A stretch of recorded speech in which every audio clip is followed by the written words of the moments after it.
Welcome, everyone, to A Mexican and a Redneck Follow the World. We are your hosts and surrogate fathers, Juan and Ben. Today, we'll be discussing positivity.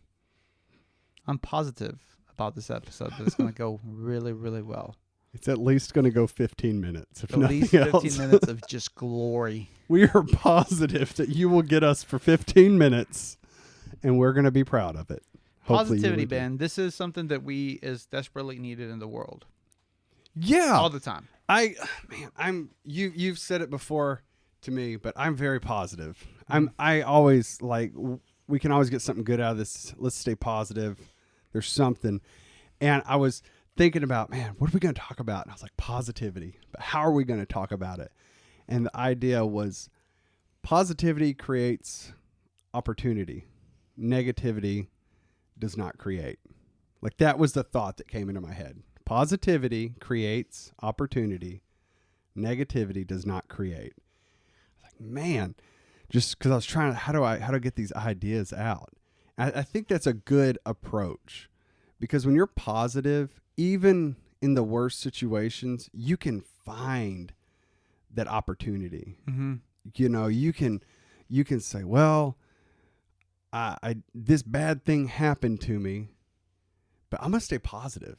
Or good things can be happen to you, and you're staying positive, and you're meeting people, and they're like, man, that guy's so happy. I'm just loving that positivity. Mm-hmm. He's just happy, and I don't know why, but it's infectious. You know, even the grumpiest person who wants to be bitter and angry is affected by it, because they get angry and they're like, why are you so positive?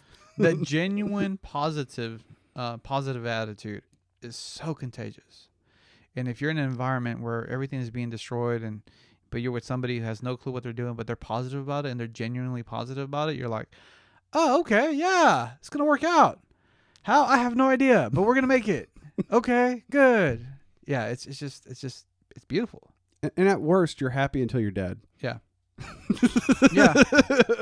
No, we're gonna get saved any second now. Yeah. No, No, we all died. he died, but hey, he died in a positive way. But you know, and that's the thing. The whole bulk of this is whether you have, 15 more minutes to live till the end of this podcast episode, or 150 more years, whatever it may be. Mm-hmm. Or people don't live to 150, but whatever people live to, you're going to be happy. Mm-hmm. You're going to be positive. You're going to be putting good emotions, good content out into the world. You know, even just your daily interactions, you'd be surprised how much your random interactions with people will affect them in the long term. Mm-hmm. You know, it's amazing what positivity can do. You know, it's funny you said people don't live to 150 years old, but there was actually this tribe that was found in somewhere like in India, the mountains up there, high up in the mountains, and they were completely secluded from society. And then the average lifespan of that community was close to 150 years. Oh, And the women were, they look great. Like even in their 80s, 90s, they look, skin, everything, but they were completely secluded from society. So they didn't have any of the negative effects of what society was bringing in. It wasn't until modern man found this tribe that their age span started to go down. And it was really based because of the negativity of the world. wow. Yeah.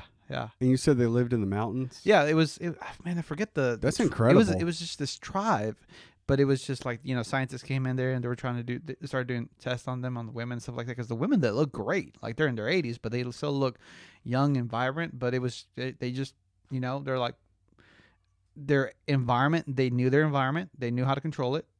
And it was a positive environment. It was family based. It was, they didn't know about the wars that were happening. They didn't know about anything like that. It's just like, hey, it's like, oh, it's a sunny day. Let's go out, work in the field. Oh, it's going to rain. Like, let's stay inside. It's just like their normalcy bias it was a controlled environment, and they lived a long life. Wow. Which is amazing. I also remember too, I keep on, man, whenever we talk about positivity, I always think about Mr. Kennett, a 92-year-old man. But you couldn't tell that he was 92 years old. But his attitude, he was positive. He had this genuine positive attitude about him. And I remember sitting down and having breakfast with him, and he'd be like, "Man, Juan, I still have dreams. I still have vision. I still got things I got to do." I'm like, "Wow, you're 92 years old. Your son is 78, and he looks ancient compared to you. you know, and Wow. it's pretty, which, yeah, I don't know, man, he was that old, or 72 or something like that. Anyways, his son was definitely a lot younger than him, but looked a lot older than him. Wow. And it was kind of sad because, like, I think his son was kind of like in the position to where he was just waiting for his dad to pass away so he can get his inheritance. But it's like, I was like, dude, you've been waiting for this and you've just been aging out and your dad still looks young. So I was like, oh, interesting. Okay. Yeah. Anyway, that's my tidbit as far as positivity. I love just the idea of being positive, no matter what. I mean, I get sad. I do get sad. Don't get me wrong. My dad died, so I kind of went through a funk. Mm-hmm. Spent months trying to figure out stuff. I mean, there's nothing wrong with taking time for yourself. Maybe being a little more quiet, reserved. You can still say, I know it's going to be all right, but I'm not in a mood to be joy-filled right now. Because there is a time and place for that too. But positivity isn't necessarily peppy and spunky. Mm-hmm. You know, it can be I'm positive. So, yeah, let's talk about that because by nature, you are a very positive individual, which I'm not. You want to know how I'm always positive? Yeah. I realized something in my early 20s, and it's maybe even teens, but Mm-hmm. it made me stay positive, and it was that I was born naked, poor, and I had nothing. Mm-hmm. And I realized I made it to my 20s somehow. Mm. Of course, I had parents who loved me and cared for me and tried to help me the best they could, along the way. But I realized, wow, I've made it this far, and I came into this world naked and poor. And my parents, they took care of me. And then the longer I'm alive, the more stuff I get, the more great relationships I have and children, and my marriage lasts longer. I realize, there's something about me, and it's like, and I'm still here. And then I realized I'm also going to die alone. And when I die, I'll be poor again, like I was when I was born, because I can't take any material stuff with me. Mm. And then I realized this is just the in-between. Wherever we came from, wherever we're going, it's like this is just some sort of a stepping stone almost, if you will. But even before that, Ben, were you that kid in school who was always like happy and like, yeah, and like, or did you ever go through like a period of a funk? Because when I was in high school, I wasn't necessarily. I mean, I've always been an optimist. It's like I was like, oh yeah, like tomorrow's got to be better than today. If you're willing to work for it, but then there's those kids who are just like, oh yeah, it's good, it's a great day, it's a beautiful day, and I feel like that was you even too as a teenager. Most of the time, when my Okay. parents split up, I was pretty bummed out for a while. That was pretty traumatic. Yeah, well, that's a very traumatic event. And then my dad would Not have Superman. yeah. My dad would have, relapses or whatever, and that would be kind of traumatic and bothersome. But generally, no, I think I've been pretty happy my whole life from my parents and, parents' friends and other friends have told me. But I've just always looked at it as, man, I could be dead right now, and I get another day. So why not just be full of joy and just do my best? I mean, some days are hard, yeah, and I get grumpy like everyone else, but I try to say, okay, but it could be worse. It could be worse. Mm-hmm. Like I remind myself, it could be worse, and I don't know why, especially like middle-class Americans, I don't know why any of us are grumpy. Like I really don't, because we have so much. You got food, you got clothes, you can get food and clothes for free. We have houses. A lot of us have cars. It's like, yeah, you might not have expensive, great stuff. You might not have all the money in the world. Yeah, you might lose some of that stuff, your house or your cars or whatever. But it's like we have such a great system. I just don't know how people could be grumpy. I mean, we have a good society, and it's like we've got so much. Our baseline is what the rest of the world wishes to get to. Yeah. Yeah.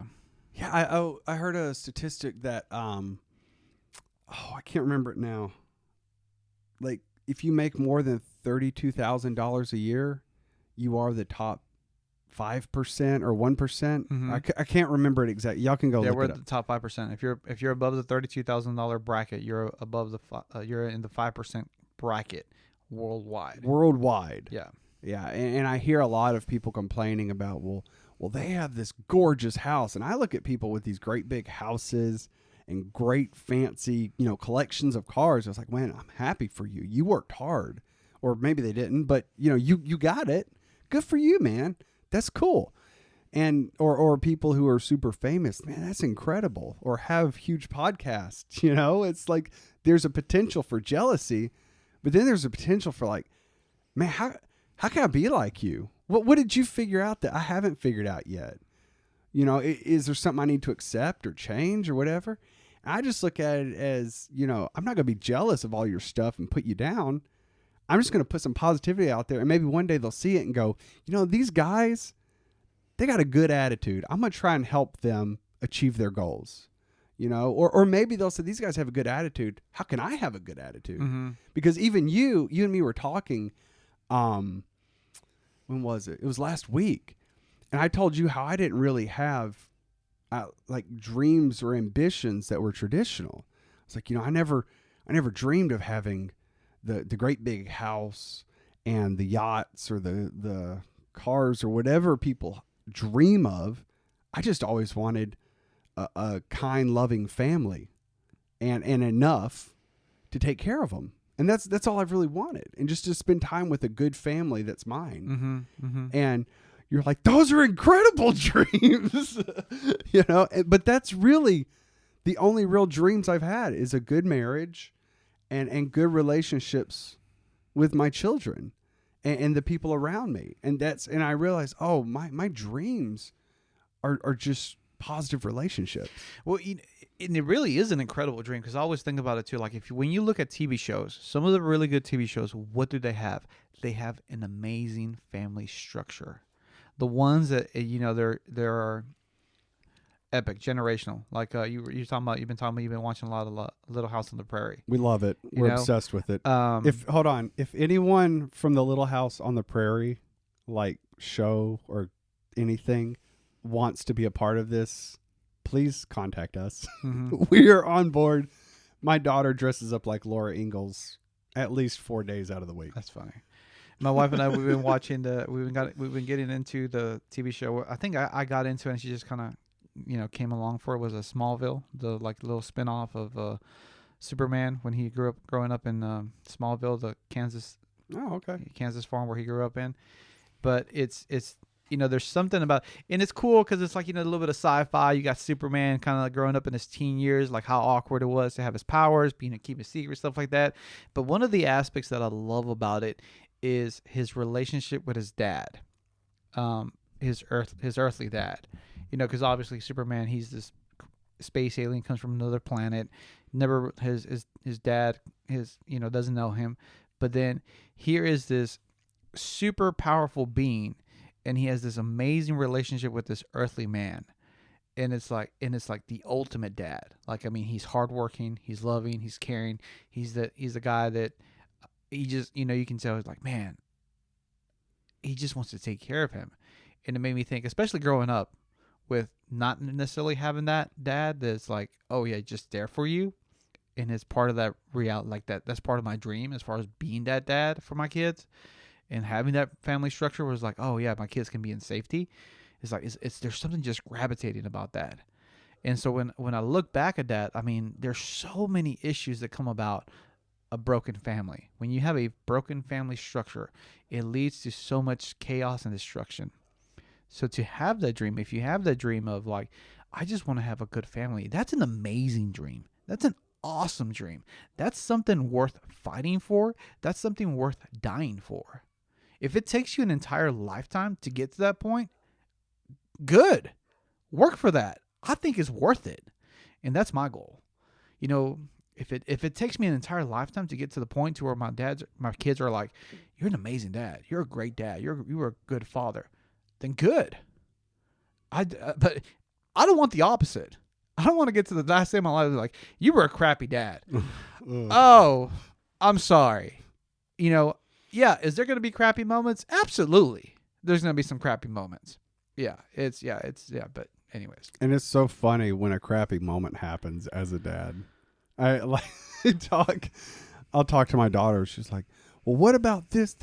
I'm like, I'll be honest with you. I had no idea what to do in that situation, and I made the best decision I could, and it was clearly the wrong one. But I didn't know how to make a good decision in that moment, and so I just did what I could in that moment, and it wasn't right, and I'm sorry. And my daughter's just like, oh, I'm like, I'm human just like you. Sometimes, you don't know how to do stuff. She's like, yeah. I'm like, sometimes I don't know how to do stuff. I do the best I can and hope that it lines up with what's best for our whole family. But in that situation, I failed. I didn't do a good job like I should have done because I didn't know how to handle it. So, but next time I'll definitely do my best to make a better decision. Oh, that smooths things over. And then the next time something happens, she's like, oh yeah, he actually does. He tries. And I do. I just let her know, hey, I'm human. I was a little boy once myself, just trying to make it through the world like you're a little girl trying to make it through the world. So, is that what keeps you positive too? Just staying genuine with your kids or with everybody? Because I think that's one thing that I'm really attracted to you by, Ben. Your genuineness. It's like you're really attracted to me, dude. Blonde eyes. I was like blue eyes, blonde hair.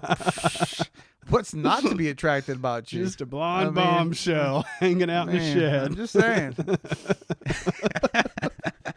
I'm sorry. Anyways, you want to wrap this thing up before it gets a little bit too spicy? No, you were making a point, and I interrupted you. I'm sorry. No, I was gonna say as far as like there's something just positive and attractive about that when somebody can be genuine and be like, yeah, I made a mistake and sorry, versus trying to cover it up and hide it. Well, yeah, no, it's just like, yeah, no, that I made the decision based on the tools and the knowledge that I had at the moment. And yeah, it was wrong, but we move on and here we go. Yeah. That's the whole approach is yeah, I messed up. Asking for forgiveness, giving forgiveness, not having skeletons in your closet, just saying, here it is. You can take me or leave me, but I'm not gonna put on shows or jump through hoops or be who you want me to be. You're just gonna have to take it or not. I mean, I'm polite and stuff. I'm not that loud, crazy person that'll embarrass you in public, I don't think. But yeah, just being genuine, being positive. Like, yeah, I messed up. But anyways, that's all for this episode, y'all. We'd like to thank you for listening to a Mexican and a redneck father of the world. We love you and we're proud of you.